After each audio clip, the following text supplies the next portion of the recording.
Good afternoon from Berlin, and welcome to the Progressive Governance Digital Summit 2021. Today is day 2. We opened with Leah Greenberg from Indivisible and in a session titled People Power, a message to the G7. We then moved into our first blocks of the day, and in that session we had a session titled Germany After Merkel. This was moderated by Jeremy Cliff from the New Statesman. Thank you for all the help that you've provided in making this an impactful conference. Speaking of new eras, our next session is the new economic paradigm. This will take place immediately after this quick introduction, and it's co-designed by the Friedrich Ebert Foundation as well as the Foundation for European Progressive Studies. This will be featuring Paul Magnet, Alexandra Geze, as well as Anne Pettifor, and chaired by Laszlo Andor. Thanks for tuning in.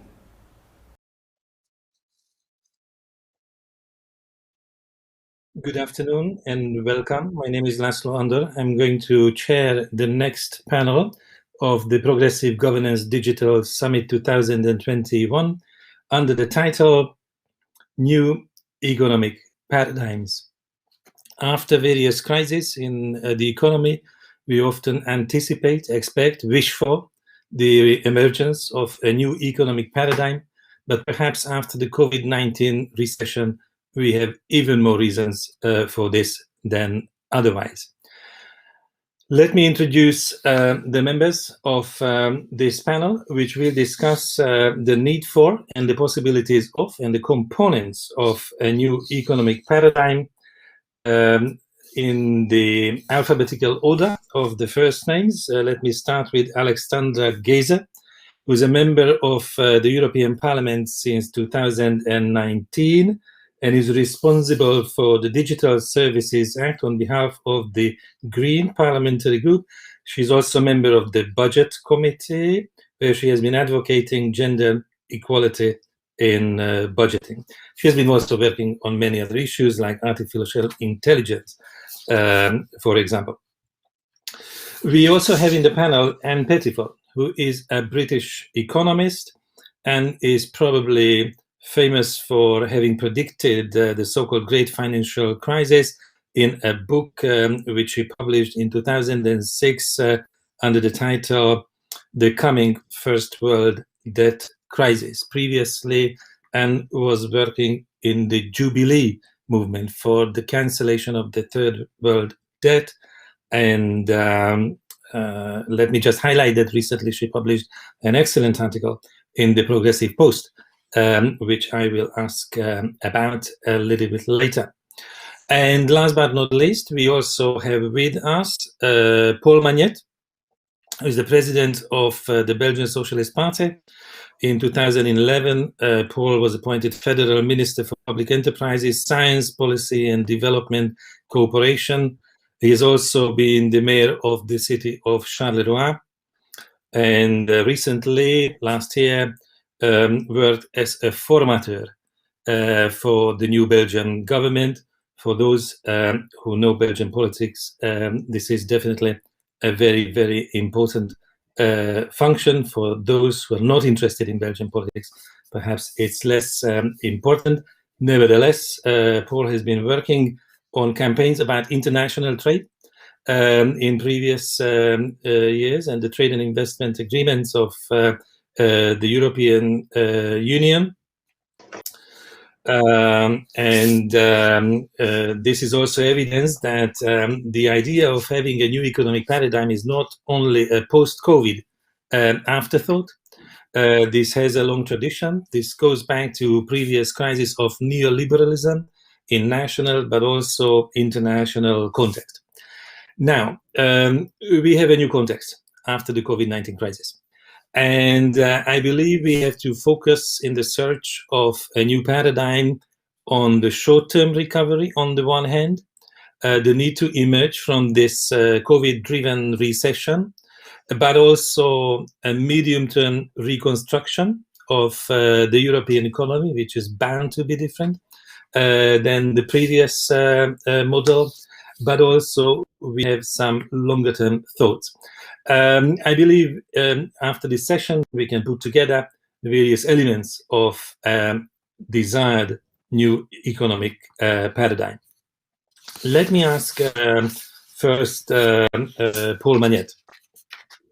Paul, you have been working also in support of the Belgian government on the recovery policy and put the question of investment in the center. Just a few days ago, you were quoted to say it's now or never to invest, and probably the lack of sufficient investment in terms of quality and quantity, what we sometimes also refer to as the investment gap, has been a critical deficit of the European model.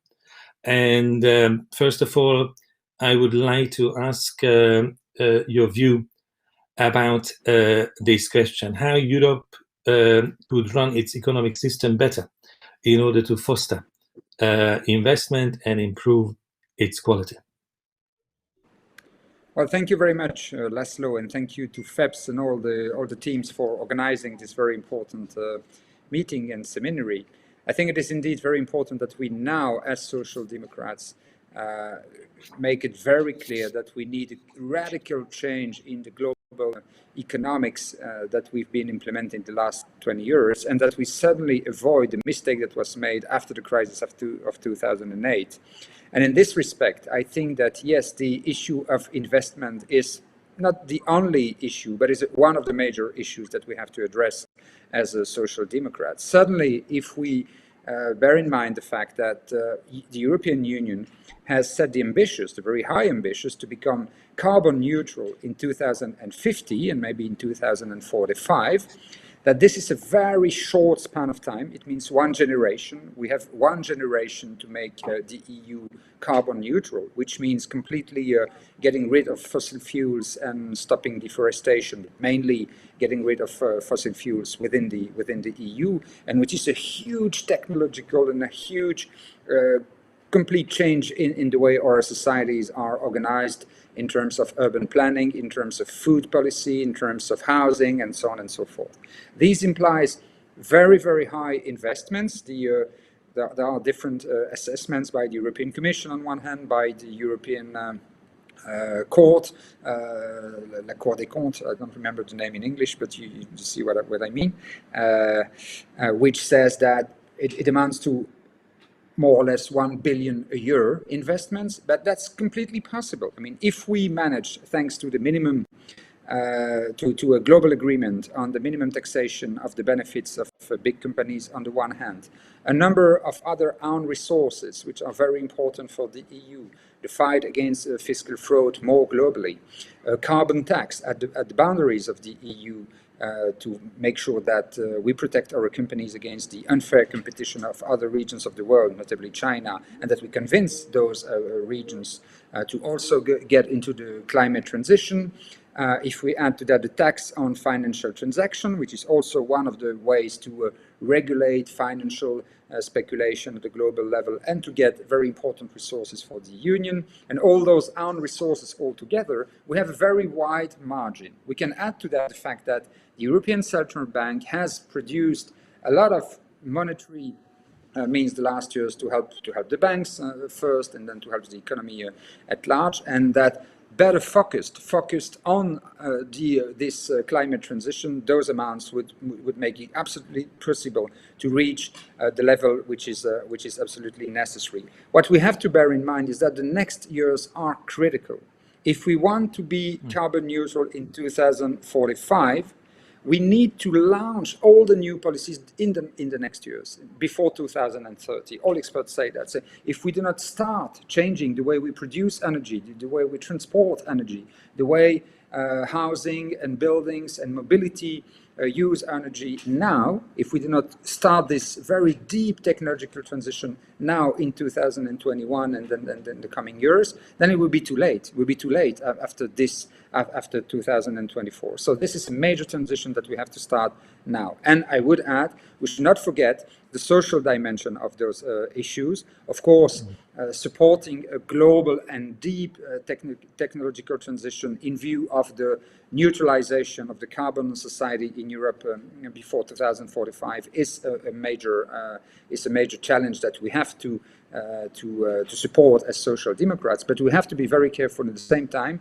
on the socio-economic consequences of those policies and make sure that the decisions that we take do not produce new kinds of social inequalities, as is in the case of France with the Gilets jaunes and Macron's taxes on oil, for example. So we have to think what Stanishev, our good friend, president of the PSC, called the economics of climate transition. This is really something that we need to forge. It does not really exist nowadays. When we look at the mainstream economic literature, it remains very classical in its perception of the use of raw materials, of energy, and that kind of thing. So we need to be the force that intellectually will forge and support a new economics of climate transition, and not only to think of it, but also to start implementing it in the EU policies, which of course implies, and I finish there, a complete revision of the Stability Pact, of the Fiscal Compact of the European Union. But I know our good friend Paolo Gentiloni is working on it,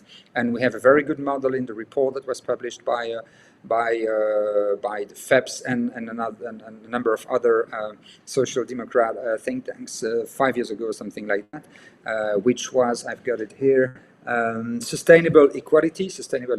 It was a very good report, which is still a very strong source of inspiration to reform the Stability Pact. So we need those very broad, ambitious investments, green and social. We need own resources at the global level, and we need a complete and deep reform of the governance, the economic governance, the socio-economic governance of the semester and the Stability Pact. And we should not forget that very ambitious targets, such as rethinking GDP and having other indicators than GDP, the well-being, like Jacinda Ardern does in New Zealand, for example, and life expectations, that kind of things are much better indicators than GDP to support a progressive agenda for economic change. Thank you so much, Paul, for this broad panorama of critical issues. I promise we come back to the question of fiscal policy and the fiscal rules, but why don't we stay for a moment with the question of the green investment, and especially the centrality of green investment in the recovery strategy and the functioning of the recovery fund.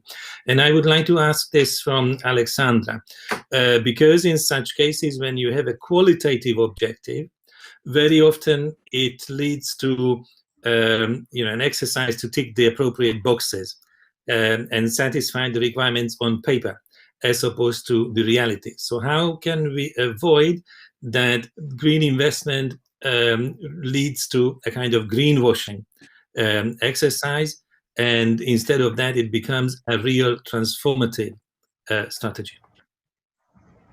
Thank you very much, Paul, for that question. I mean, that is indeed the problem. You perfectly nailed it. But before I start with the technicalities, I would like to say that the Recovery and Resilience Facility is a really remarkable institutional achievement for the European Union and a unique opportunity to supercharge the green transition.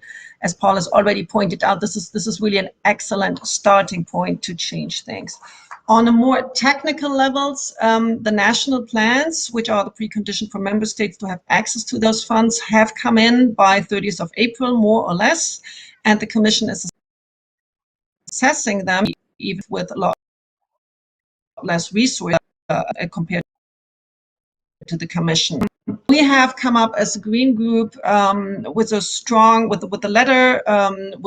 critique of several plans, which are very precise. And I think, first of all, we pointed out to the fact that the 37% green spending requirement, which is in the regulation, is not always respected. For example, in some cases, we have fossil fuel boilers or hybrid cars, for example, being funded under the regulation, which is clearly not admissible. There are violations of the do no significant harm principle, which applies to every spending, I mean, to 100% of the spending, so not only to the green spending, but especially to all the rest of the spending, because there's no point in spending money on green when you then use the rest of the money on projects or measures that might harm the environment. We need to make sure that all EU environmental laws are complied with, and this is not always the case. We are looking into state aid rules, protection of fair competition, and access of SMEs to RF funds, which are also very important. And what has already always also been missing is really the involvement of local and regional authorities and stakeholders who often know best what to do. And this is what we have been criticizing. If I may, I would like to speak a little bit about what is not in the regulation, but what should be there and what we should look at in the coming years, because there will be an ongoing process of implementing these plans. And we have to monitor the implementation very closely, because what I mentioned before is really the work we are doing in these days, and the Commission is going to approve the first plans probably starting next week. So the time frame for doing the technical work is really very, very short. But we have to monitor closely how they're being implemented and whether they work. And I think one thing that is not very explicitly in the regulation is the issue of gender equality. And I think this is totally striking, because we have seen in this crisis that the sectors, the economic sectors that have been hit most are the client-facing sectors, the sectors where people work with people, and those people are women. And it's women who are staying at home, especially in Italy, was the major beneficiary. Over 70% of people who lost their jobs in the crisis are women. And we are seeing, and not to speak about the care economy, because with schools and childcare closed, who stays home? The women. Who does the homeschooling? The women. So it's really the women that are being kicked out of the economy, out of paid work. And this has been addressed by Parliament, but unfortunately not by Council and by the Commission. So we have a very weak position in the regulation. And we are coming up with a request. We have passed a resolution this week that asks for clearly sex disaggregated data, in order to see what impact these projects have on different population groups, especially on men and women. And there is a point of gender equality there. There is economic growth at stake, because you will have economic growth if you invest in the people who are losing their jobs, who are needing jobs.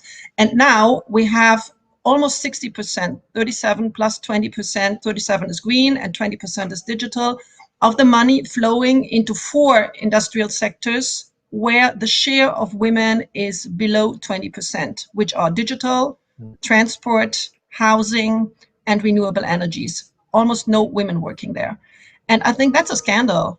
And this is something we have to watch, because we know that companies where are more women on the board work not only more profitable, but also more sustainable. They reduce the CO2 emissions more quickly. Same is true for governments. Governments are more sustainable socially and ecologically if you have a high share of women, as a general rule.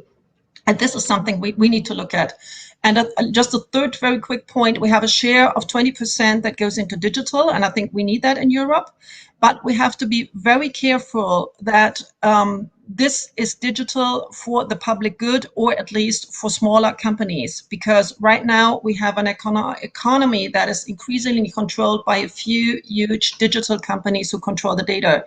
So we have to make sure that this 20% are also spent on regaining control over our data rather than giving it up, because that would not be a good basis for protecting the environment and the people. Thank you. Thank you very much also for highlighting the importance of the gender dimension, because I know that in some countries, for example, in Spain, gender equality is one of the pillars of the reconstruction strategy, but in other countries with more conservative and populist governments, it's very difficult to make progress in this field. But let me come to Anne, who is one of the creators of the expression Green New Deal some time ago, when this was not such a widely used expression, and was already working on this framework.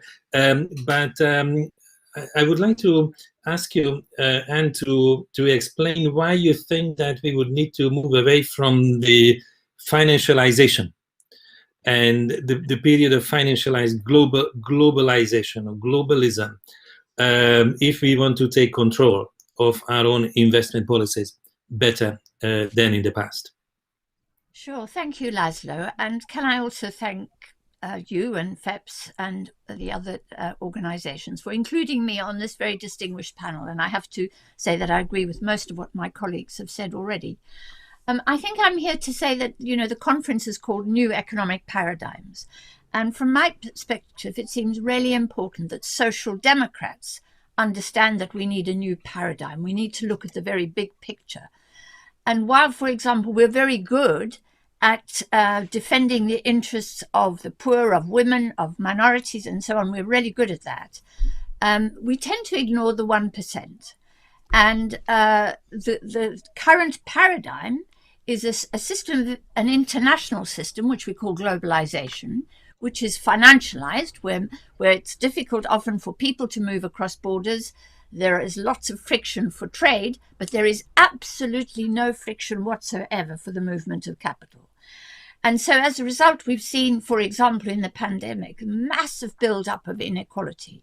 And that was when the billionaires of the world, and this is a statistic from Forbes magazine, it doesn't include the millionaires, just the billionaires, the Jeff Bezoses and Elon Musks of this world, increased their wealth by $5 trillion to $13 trillion in just the 12 months of the pandemic, right?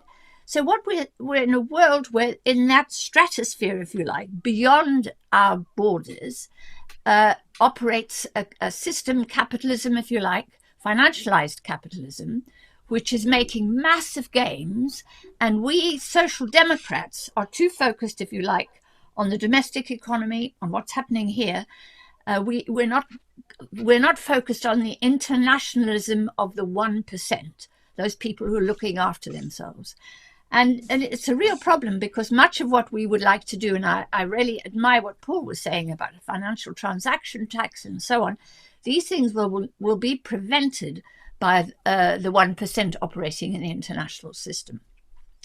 So, I'm strongly of the view that we should be arguing for a new kind of internationalism. The right, the political right on the spectrum, the far right, the fascists, if you like, are demanding, for example, Mrs. Le Pen in France, a new nationalism with borders and protectionism and a kind of irrational responses to globalization. Social democrats haven't offered an alternative. And for me, that explains, for example, the PASOKification of social democracy across Europe. PASOK has disappeared as a force in politics. And the social democrats have really been weakened because they've been, in my view, too attached to the system of financial globalization. We in Britain here led the way. The third way, the so-called Blairite way, is a way in which you accommodate the 1%.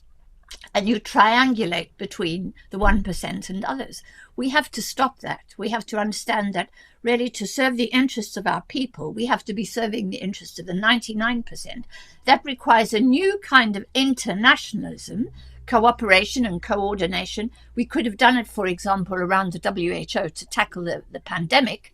But those in charge right now, the Trumps of this world, the Orbans, the Modis, and so on, all the dictators hate international coordination and cooperation, refuse to coordinate and cooperate to save the world from this pandemic. Social democrats should be calling, in my view, for a new kind of internationalism of labor, is the way I would define it, which is the 99%. And unless we understand that the world is divided into those two groups, and that we are currently governed by the 1%. We currently have a banking system, by the way, which is called the shadow banking system, which has, according to the authorities, assets of $200 trillion, and they're messing around out there in the stratosphere with our pension funds. They're buying up housing estates in our countries. They're buying up farming land in our countries. And now they're trying to take over the whole global agricultural system. And they can do that because of the nature of the financial system. So I'm calling on social democrats to take a much bigger picture of the way the world is constructed, and for us to stop turning our eyes only. We must, of course, care about the domestic scene, but we have to understand the international system and transform that if we are going to transform policy at home. I know it's a big deal, really, to pump into 3 minutes. Yes, indeed. Look, thanks very much for being concise. You highlighted that the so-called 1% took care of themselves also in this crisis. But is it not the case that in this last 1 year, especially in various European countries, we have also seen unprecedented rollout of job-saving schemes, wage subsidy schemes, income protection schemes, which might have existed in some countries, but the application and the implementation of these schemes was much, much wider. And in terms of limiting the rise of unemployment, there are indeed clear results. So don't you think, and I'm asking this from all three of you, do not you think that this crisis already created some models in terms of maintaining employment, maintaining income stability, which could also be retained in the post-crisis period and become part of a more stable economic and social model? So, Laszlo, do you want me to answer? Maybe all three of you from your respective countries.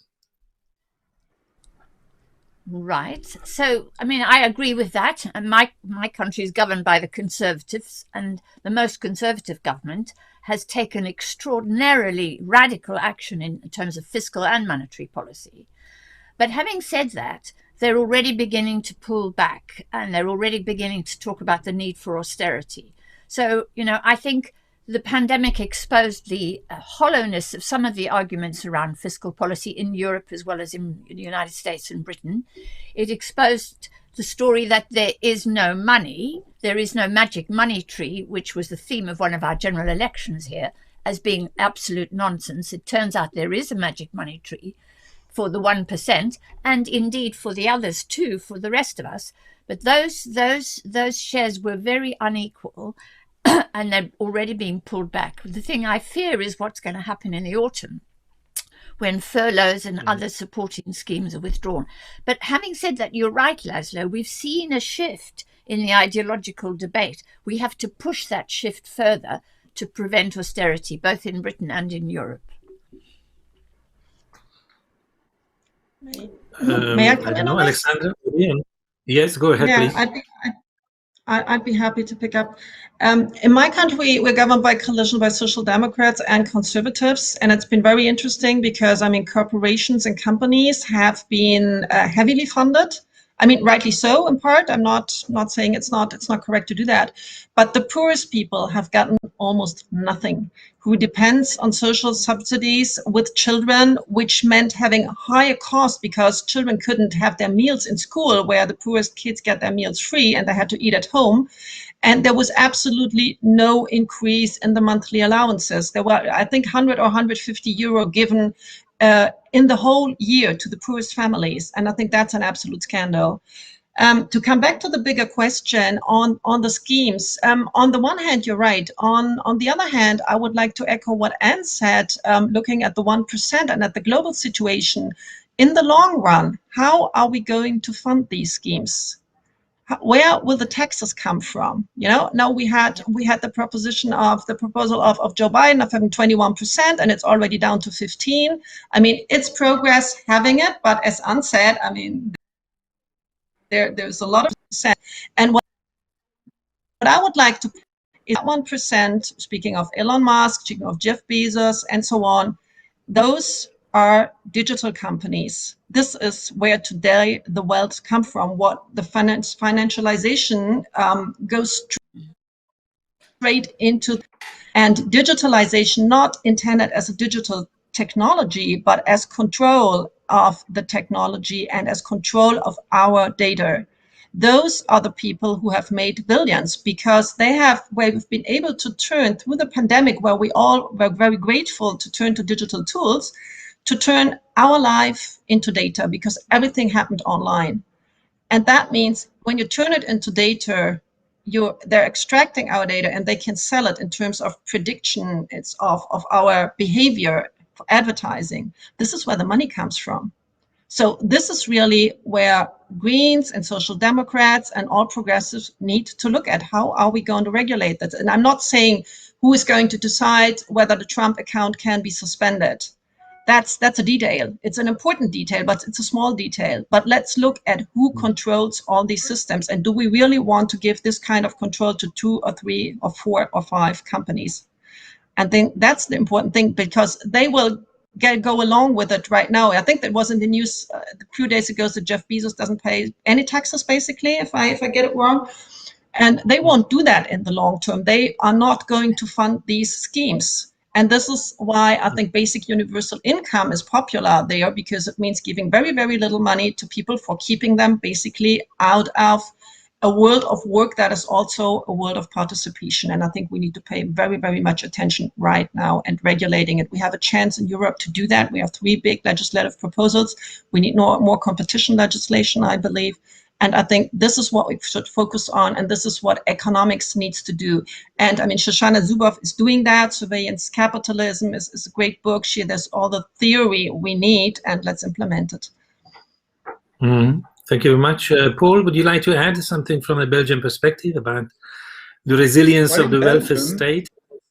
Yeah, in Belgium, austerity has never been a real fact, to be honest. When we look at the data, we still redistribute more than 52% of the GDP each year through social security schemes on the one hand, and tax and policies on the other hand. So the redistribution of the wealth that is produced through taxes on the companies on the one hand, and on wages and indirect and consumption and so on, remains very wide. Although there's a feeling that there is some kind of austerity because the social demands keep growing. I mean, with the aging of the society, with the very legitimate demands for more expenses in the public health and education and so on and so forth, we always feel like there's not enough money.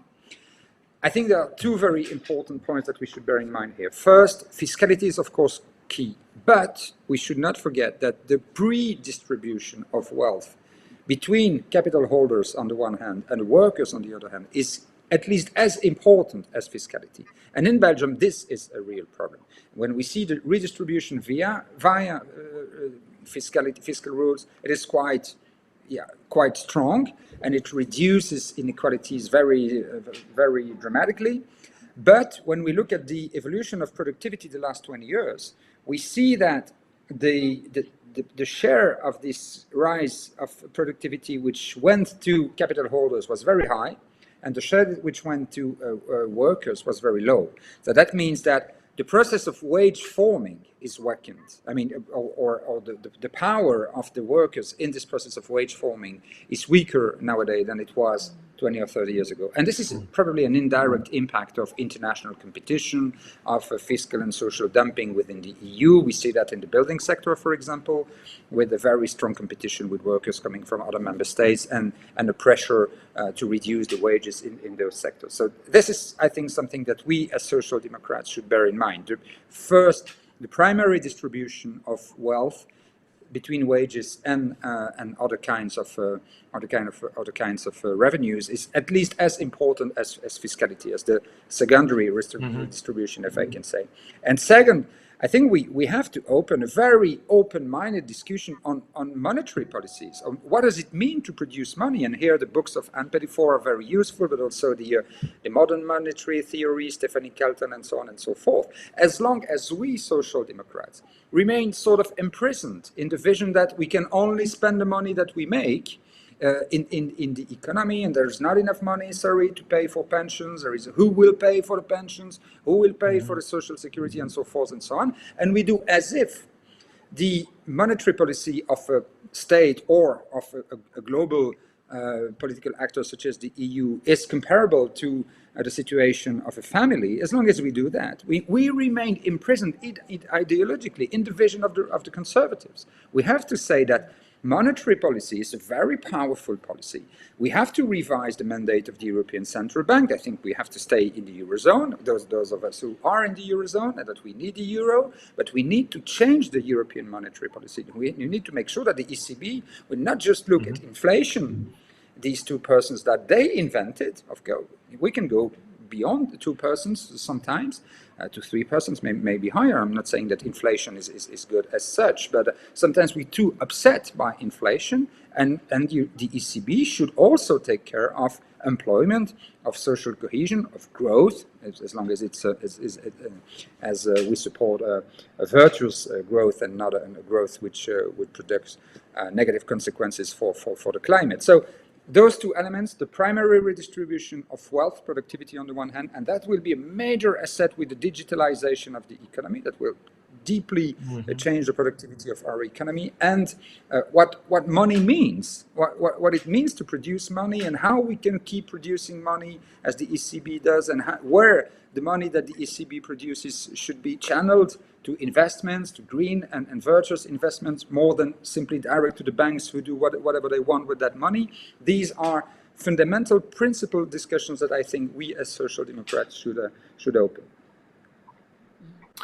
We will definitely open this, but let me twist the question a little bit, because if you emphasize that primary income distribution is a crucial question and not only the redistribution, and we also spoke about the problem with financialization and the lack of investment, then is it not the case that for a new economic paradigm to emerge, we would need to reconsider the business model of Europe?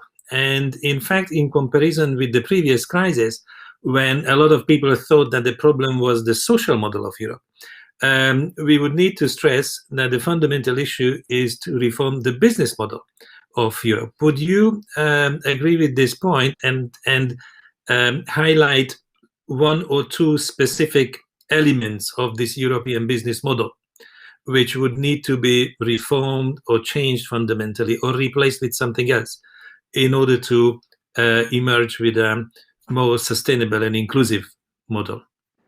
Anne, would you like to start? Yes, so I mean, I think Paul is absolutely right to draw attention to the weak productivity that's taken place. And what that means, and I think it relates to your point, Laszlo, about the European business model, but it's now a global business model, which is that if you are a capitalist and entrepreneur today, it's crazy to invest your capital in the creation of new assets. Because in the creation of new assets, you have to engage with labor on the one hand and land on the other in the broader sense of the word. And that takes work and effort and time, and therefore investments should be long-term and so on. Much easier for today's business model is to invest in existing assets, like, for example, London property or American farmland, right? And so, for example, Bill Gates doesn't invest in innovation as such. He's become the biggest owner of farmland in the United States of America. Why?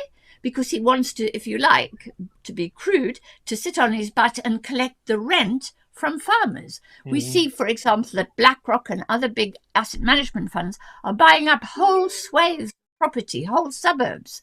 Why? Because they want to own something and then rent it out. Because the business model of raising income from rent requires far less effort, far less investment, far less engagement with labor than the normal kind of what we would call investment under capitalism terms. And that business model is the one that has to change, because under that business model, we all become peasants. We all become, we're owned by someone else. Our homes, our land, our food supply, our agriculture is all being brought up by these big conglomerates who have no interest in becoming farmers or homeowners, or they're interested only in collecting rent from the intellectual property that they obtain on that. And just to make one final point, the business model, which is so lucrative for the 1%, is one that relies on the public financed state for enforcement. So intellectual property law, which gives, Bill Gates the right, for example, to demand rent on the software that he sells, that is enforced by the law, that is enforced by the state. Now, if I want to sell tomatoes here back at home, the state doesn't rush to my defense and enforce the price of tomatoes, but the state does rush to the defense of Bill Gates and enforce the price of software. That's intellectual property, it's called. And it's a scam. It's the one of the ways in which the 1% are getting very rich. And it is the business model that has to change radically. That's the change to today's capitalism that's really necessary. Sounds clear. Any other elements of the business model of our time which would need to go? I don't know what you call the business model exactly, but if by business model you mean the governance of the companies, I think this is also a critical issue for the Social Democrats, something that we have abandoned, to be honest. We are, as Social Democrats, fascinated by macroeconomics, by the issue of monetary policy, inflation, fiscality, redistribution, and that kind of things, but we don't, as Social Democrats, have a real analysis and doctrine on how companies should be governed, and on an issue which was very important in the history of social democracy in many member states, notably in the Nordic countries, in Germany, but also in England and in France and elsewhere, which is the democratization of the companies. And I think we as social democrats should restate the fact that there's absolutely no reason why we live in democracies, but we accept that companies are governed oligarchically, are governed by an oligarchy. And that also in the way, not only is there an oligarchy which governs the companies, and there is no democracy and there is no representation of the workers in the bodies of the company, but the rules of the game the last years have led to and keep leading to always more financialization of the governance of the company. We see how if the only very important result for a company is its financial result, more than many other societal issues, then the consequence is that the policy is always short-term oriented, that the wages should be kept as low as possible, and that the CEOs, CFOs, and so on, and the big leaders of those companies can get incredibly high wages. And so there again, I think it may be a bit thought-provoking, but I think the discussion on maximal wage should also, what is the maximal tensions, delta between the wages of the workers and the wages of those who govern the company, of the CEOs. Nowadays it's more than 300 times higher than the minimum wage in a company. In the past it was around 10, 12 times or 20 times. Shouldn't we as Social Democrats say that this is also a democratic issue and replace this issue of maximal wage and the maximum tension between the wages in the global discussion? Because this will have an impact, not just in terms of fairness in the everyday life of the company, but it will have an impact on the philosophy of the company, of the kind of purposes that it will try to reach. Alexander, anything to add on income distribution? Which are not actually on the European business model, because what I'm looking at, working on digital, is a business model that is a lot worse than the European business model, or what we intended it to be. First of all, maybe on productivity, actually, when we think of companies like Google or Facebook, they seem to be so progressive and so successful. Those are companies that make their revenue on advertising. I'm not saying they're advertising companies, because they're data extracting companies, but they make their revenue from advertising. So they're not creating assets. They're not creating any value. They just live on advertising. And on productivity, that means that they make such huge revenue with very, very little labor that they can allow to just buy up any competition that comes their way. And that might produce more assets for society. So I think the business model that is coming in is a lot worse than the one we have. Although I share all the criticism that has been mentioned. It's coming because it's coming soon. Digitalization was mentioned as a driver of productivity. What exactly do that mean for workers? To produce revenue on average, compared to where an industrial would have 10 workers for the same unit. Non-salaries less, and that means a huge shift of distribution of that value, or that revenue, from workers to capital, from labor to capital. This is impressive if you look at the numbers. So if we call for digitalization, and I think we do need it, we need to govern it. And if you look at artificial intelligence, for example, being employed in companies, right now, Kate Crawford, for example, has just published a very valuable book pointing out that artificial intelligence has a global labor force which is low paid and low skilled, which is not giving a very good contribution to our societies. And we know that the capitalists profiting from it don't pay taxes. So when we introduce artificial intelligence in our workplaces in Europe, how are we going to deal with these issues? Once, the fact that you need less workers. I mean, there's a big debate going on whether labor will be reduced or not. But what are we going to see as labor? What is labor? What are we ready to pay for? And I think this is a question really we need to ask. And then we have the surveillance problem with artificial intelligence at the workplace. So we might have more productivity because workers will be very strongly surveilled. And this is not dystopian. We have an AI legislative proposal on the table where legal experts on labor law are telling me be very, very careful, because this might lead to the fact that we get rid of better governments in companies. That is exactly the opposite effect. So let's be very careful, because if you look at how work is organized at Amazon in the US, for example, I think a very simple example that I thought was shocking on the shop floors where people work. There are vending machines with painkillers all over the place because people get hurt all the time working with artificial intelligence, with a technology that is basically on a higher level than humans, and they are controlled by it. So let's make sure we know what we're talking about when we're talking about productivity. Indeed. I think much of the proposals and the ideas point towards not only investment, but public investment. Not only regulation, but regulation by the state, and the kind of stronger role of state intervention, taking care of income differentials and taxation and redistribution seriously. Does this not raise a concern that the new paradigm is somehow going to be presented as an old paradigm?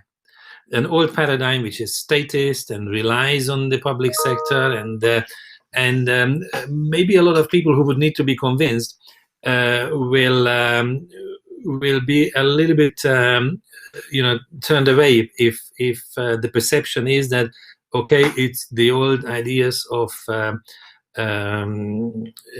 public ownership, public intervention, public regulation, public redistribution, and so on and so forth. You see what I mean? Does it have the power of the novelty to have the chance of becoming a hegemonic paradigm? So can I say that, one of the reasons that might happen is because of the way we talk about the state at the moment, as if the state is not already the big state, as if the balance sheets of central banks haven't increased by 800% since the financial crisis to support Wall Street, to support the City of London, to support Frankfurt, right? Not for the people. So we have the state has been massively expanded. The state, for example, enables the creation of the shadow banking system, where there's $200 trillion of assets exchanged every day and where loads of money is made. That would not exist, but first of all, the cooperative central bankers, which are all taxpayer backed and backed by the state effectively and by state laws.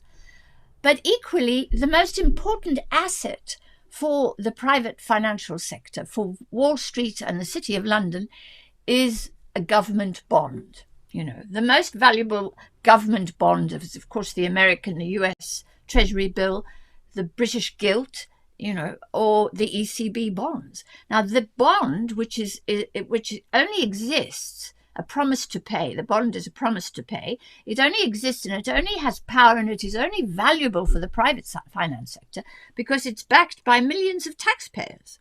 I pay my taxes every year. I have no choice. I have PAYE and so on. So do millions of other people. And because the private sector knows that we pay our taxes every year and that we will do so for the next 30 years.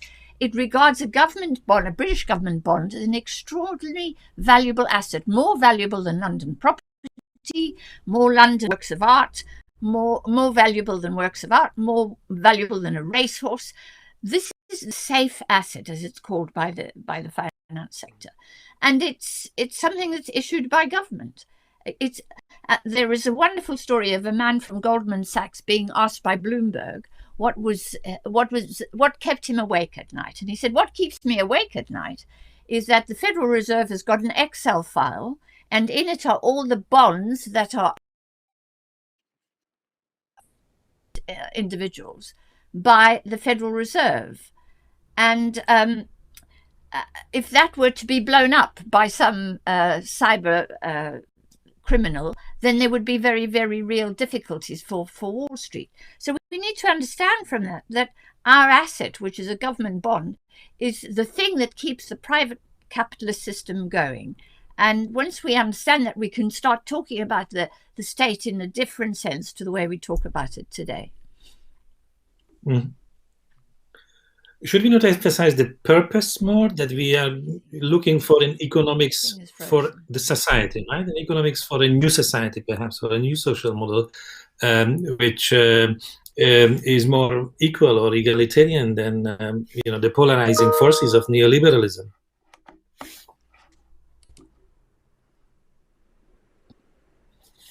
So to put the society instead of the state into the center of the argument. This is what I'm looking for.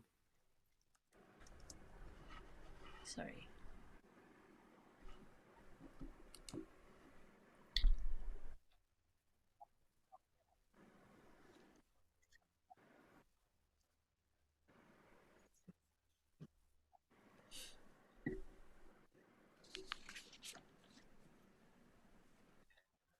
Oh, yes, sorry, I seem to have frozen.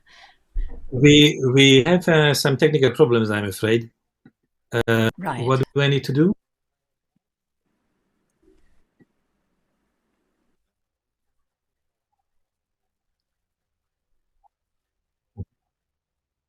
Okay. Right. So if I'm opening this, then what happens?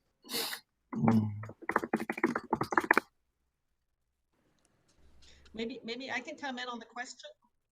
Maybe I can come in on the question you asked before. Go ahead. Unless Anne wants to do so, but I don't know whether she got the question because she was No, I think frozen I for a have second. completed. Go ahead, Alexander.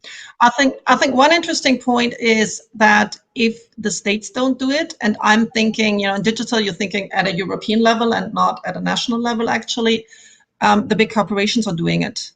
Like, for example, health data. How are we going to deal with it? Because it's clear that pooling health data does make sense in terms of having better research and having better therapy, but the drawbacks in terms of lack of risks in terms of privacy are huge. But if we don't do it, Google is going to do it, Facebook is going to do it, Amazon is going to do it. This is already happening. And I think that's a good reason to go back to public investment, where I would say public investment is not a state intervention, but the state creates a framework and pools resources for society to spend.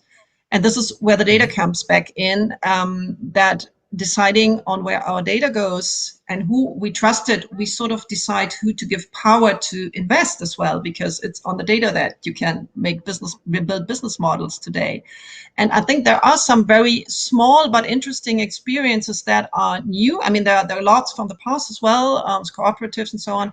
But something like what was done in Barcelona, for example, by Francesca Bria on trying to give data back to the people, to the inhabitants, and then using it for improving the green transition in the city, but also for fueling democracy, for having more democratic means for people to intervene on their own city. And this is something, there are models how to do that on a larger scale as well. State the resource back to society in a different way from before, where it was really big state interventions. Now it's more about giving talent the possibility to express itself, but we need a bit that's all. Thank you very much. In a previous round, Paul highlighted the importance of the monetary policy and thinking about money differently than in the past. I believe this has also been one of the central issues of the progressive debates of the recent years. In the European context, however, this would probably require a kind of reconsideration of the role of the European Central Bank, perhaps changing the treaty, which defines the mandate and somehow protect the European Central Bank from all different hostile attacks and legal challenges, which we have been observing in the recent years. How would you describe what needs to be done for a new paradigm in this field? Paul, do you want to come first, or it might also be a completely open question? I'm not sure Paul was hearing what I was saying. Okay. Anne or Alexandra, would you like to comment on monetary policy and the central bank, especially in an EMU context? So, reforming the central bank, reforming the treaties feel as if they're absolutely impossible tasks, really, really difficult to do, to get a consensus across the EU and so on. But I fear that what is going to trigger change, what is going to trigger the necessary change, will be a crisis on the one hand, or alternatively, it could be progressive thinking. It could be enlightened thinking about what is best for Europe, basically.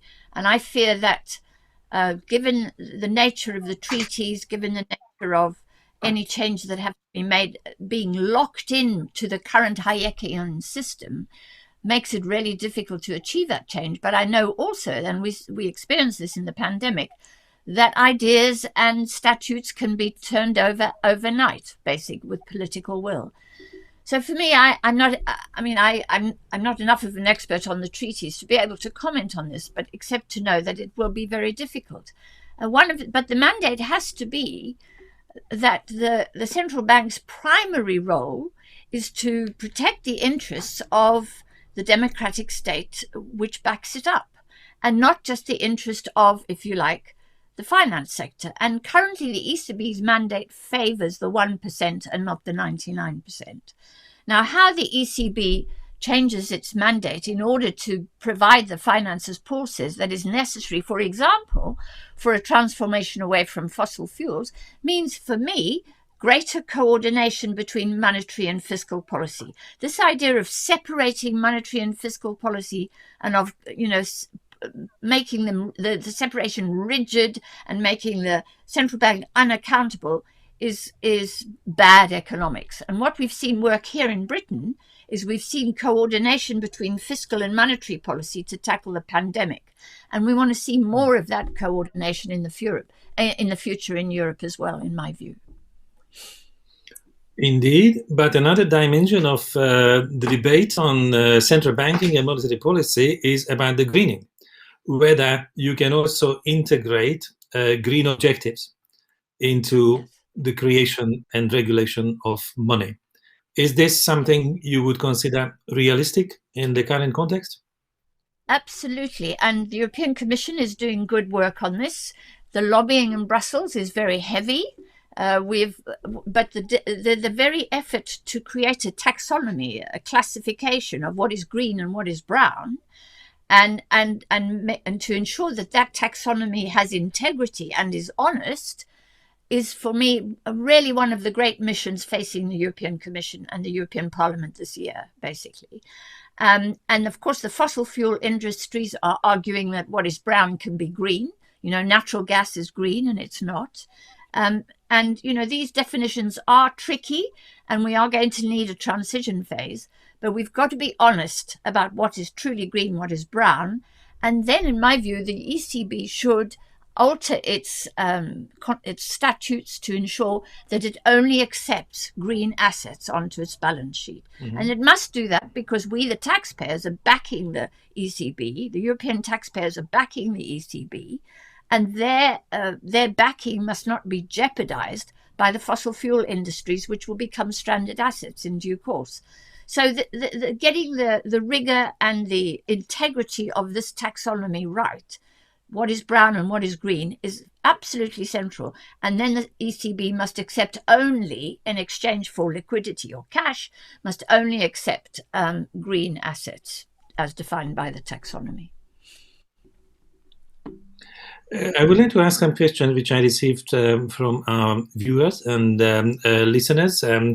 For example, Dominic Eldred Earl is asking whether you think that there is room in Europe for a philosophy similar for the Grameen Bank of Professor Yunus to make unsecured microloans and encourage grassroots entrepreneurship.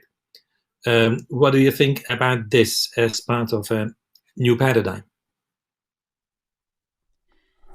So, unless Alexandra to respond to that, Alexandra, is it part of a Go ahead, and you're the economist. I might want to integrate later, but you have the first take. Yeah. So I mean, the Grameen Bank did lots of good work, and a lot of women, poor women, benefited from it. But the interest rates on those loans were usurious. You know, this was a form of usury. And that is, if you privatize this process of setting interest on money, which is, as we know, a social construct. It's not a thing. It's not gold and it's not Bitcoin money. It's credit, and credit credo, I believe you will pay, is a promise to pay.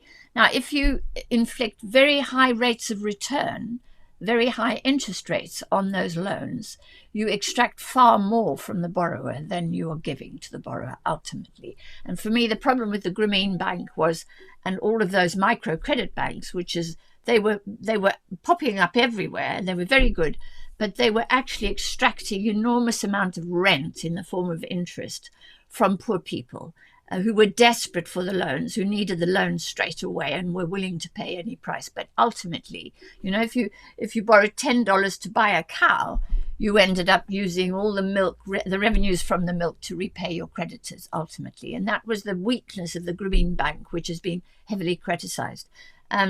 But having said that, what it did do was open up the space for women to be able to borrow sums of money at a micro level, very small entrepreneurs.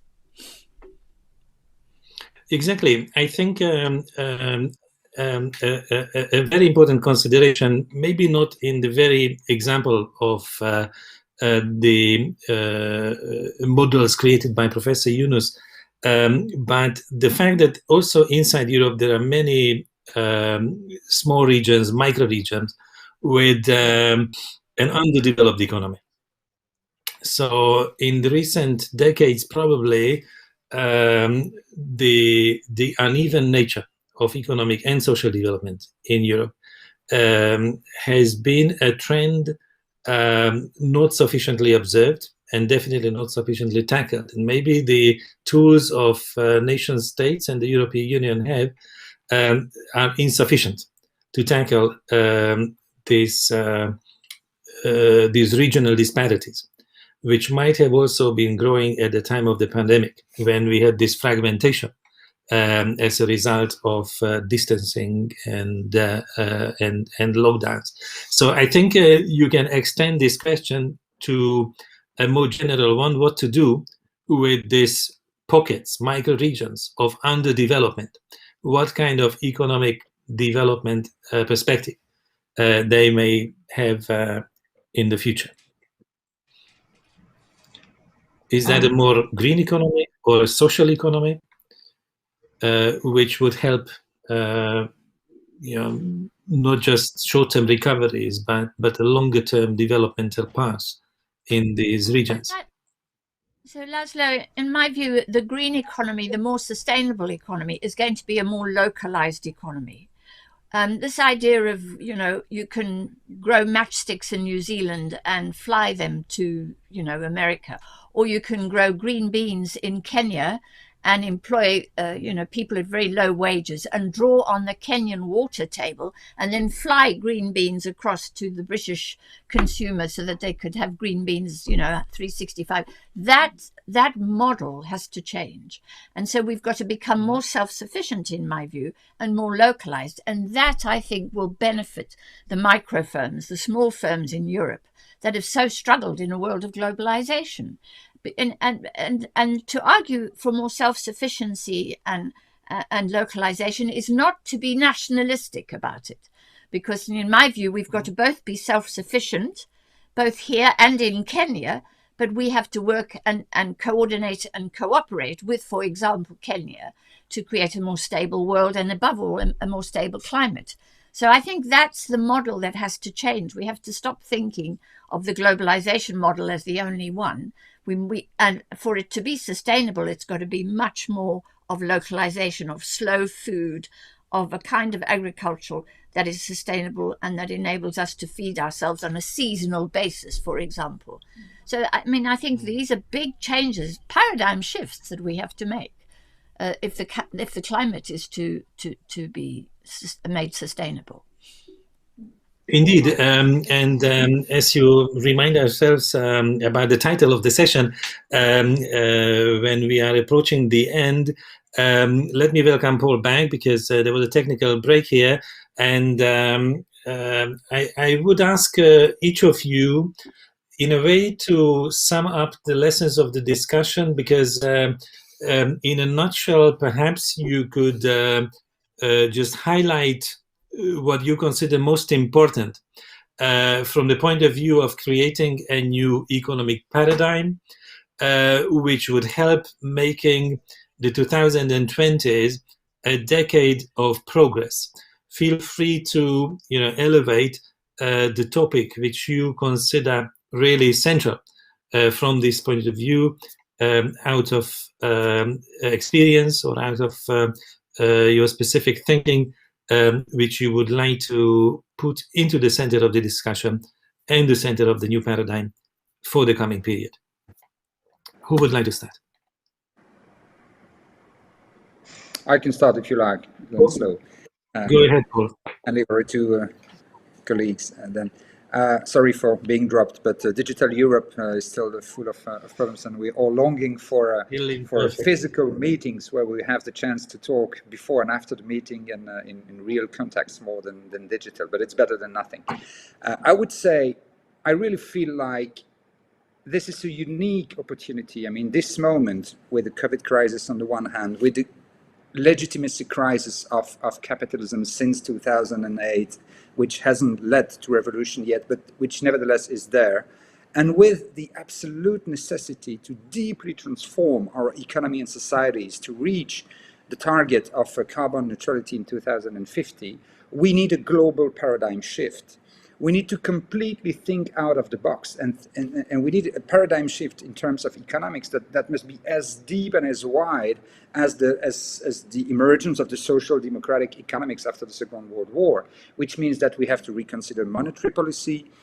We sometimes are too focused on fiscal policy, I think. Fiscal policy is important. It is very popular because tax the rich, tax the 1%, and of course it's important also in terms of political mobilization. But we should not forget the power of the trade unions and the capacity to negotiate, to have strong and fair wages for the workers. The failures of the market that we have to compensate for, labor market is full of market failures everywhere. There are much too many people who are unemployed or weakly employed. So an issue such as the job guarantee, which is supported by many people in the campaign of Bernie Sanders in the EU, and nowadays also associated with the Green New Deal of Alexandra Ocasio-Cortez and that sort of thing. Job guarantee is a very important issue for the left nowadays too. And of course also more fiscal fairness and at global level and fiscal regulations. But we have those classic issues of fiscal fairness, the fight against fiscal fraud. Of course, they remain important, but we have to go really at the root of the economics and think if we think that we have to completely change the energy system of the EU and the infrastructures of the EU to reach the carbon neutrality, and to do that, and in the same time to make sure that we reduce inequality, then it implies a complete, we cannot do that with the kind of thinking that we have today. As Einstein said very famously, we cannot solve the problems with a mode of thinking which produced the problems. And the problems were produced by neoliberalism, so we completely have to break with neoliberalism and forge and spread a new social democrats economics and philosophy, and I would say not just for a decade, but at least for 3 or 4 decades. I mean, the neoliberal hegemony lasted for 40 years, so the next green-red hegemony must last for at least 30, 40 years too, until 2050, and we have reached carbon neutrality and more fairness in the society. Thank you very much. Alexandra, would you like to continue? Yes. Happy to do that. Taking for granted that combating climate change very, very effectively and promoting more social equality should be the goals, what are the instruments? I think one is a new paradigm in economics, going away from the idea of an isolated individual trying to maximize his profit, because this is how economics thinks, that his profit, and going to putting into the center of economic theory and practice people as caring and social beings, people who care for other people, who are embedded in a social network. And that means also redistributing the labor, because today we still have one gender that does all the unpaid labor, all the care work, and the other one that is starting to do some care work, but is still basically focusing on taking decisions in public life, disregarding completely the interest of part of the population, because social equality is very important. But I mean, who are the poor people in old age? The 80% of them are women, actually. I mean, we have a gender gap when we talk about social equality, which is not the only one, but it's an important one that is completely disregarded. So really seeing people in economic theory and practice as social people, as people who care for each other, and making sure in practice that everybody has the time to care for his family, for his friends, for those who he loves, or those he has to care, they have to care for, and has time to have an income. And this has to be reflected in the definition of GDP or whatever better indicators we might have. That's the first point. Second point is stop private corporations from holding our data. Give data back to the people, not to a totalitarian state, because today we have the Chinese model where the data is basically controlled through the state or directly or through private corporations. That's not the model, definitely, but also the US model where all the data is controlled by a few private corporations. That's not acceptable. It's bad for the climate. It's bad for us. And it's taking away sovereignty from the people. And this is what makes populists strong in the end. You know, there's a democratic side effect as well on that is really, really bad for democracy that we don't have time to explain here. But take back the data, give the data back to the people in form of small data trusts or even bigger data trusts, but really having data rights and a public way of dealing with the data, that's absolutely crucial. Thank you very much. And Anne, in 1 minute. So just to say very briefly that what I would really like to see is for Europeans to understand their power. That actually so much of the wealth of the 1% is dependent on the taxpayer ultimately, and dependent on state institutions. You know, right now, the billions of dollars that were made during the pandemic were made possible because of QE and by central banks, which are all state banks. They're all owned by the government. The people who run them are all civil servants. They might like to pretend to you that they're remote technocrats of extraordinary skill and ability. They're not. They made some terrible mistakes in the last few decades. They are public servants. They're civil servants. And I would like us to understand that we have leverage, therefore. We can begin to demand terms and conditions. You know, Paul talked about the financial transaction tax. We can say if you want access to government debt to use it as an asset so you can leverage additional finance, these are the terms and conditions. If you want access to our currency, these are the terms and conditions. You'll pay your taxes, for example. You know, I was horrified to see that the European Commission was defeated in the General Court over the question, I think it was Google had to pay 13 billion euros, and the law said no, the law is that Google is allowed to send her profits to Ireland where the tax rates are lower, right? Now we've got to understand that we're giving away these great gifts which are state-backed, which are taxpayer-backed. And once we understand our power and we can begin to demand terms and conditions for access to those public goods, and, you know, we think of public goods as being hospitals or welfare benefits or whatever. You know, the central bank is a public good, and we're giving it away free to Wall Street, to the City of London. You know, Wall Street exploits the ECB's assets, you know, and Europeans exploit, of course, Wall Street of American assets as well. So that's what I would say is, remember, we have power, and let's finally have political parties that are willing to use that power in the interests of the domestic economy and not in the interests of the global economy and the 1%. Thank you so much for this excellent conclusion. And I would like to thank all three guests today, Paul Magnette, Alexandre Geze, and Patty Ford, for this discussion on the new economic paradigm. Of course, this is not the end of the discussion. I can say on behalf of the hosts of this session, the Foundation for European Progressive Studies, but also Das Progressive at Zentrum, that this issue will remain at the heart of our work. And thanks for the attention to everybody who have been watching and listening. This is not the end of the program either. Right away, a new session begins under the title After the Crisis, Centre-Left Comeback, or Another Conservative Decade. I'm sure I will switch to that discussion because I'm interested in the answer. Thank you so much for attending, and see you next time. Thank you. Goodbye.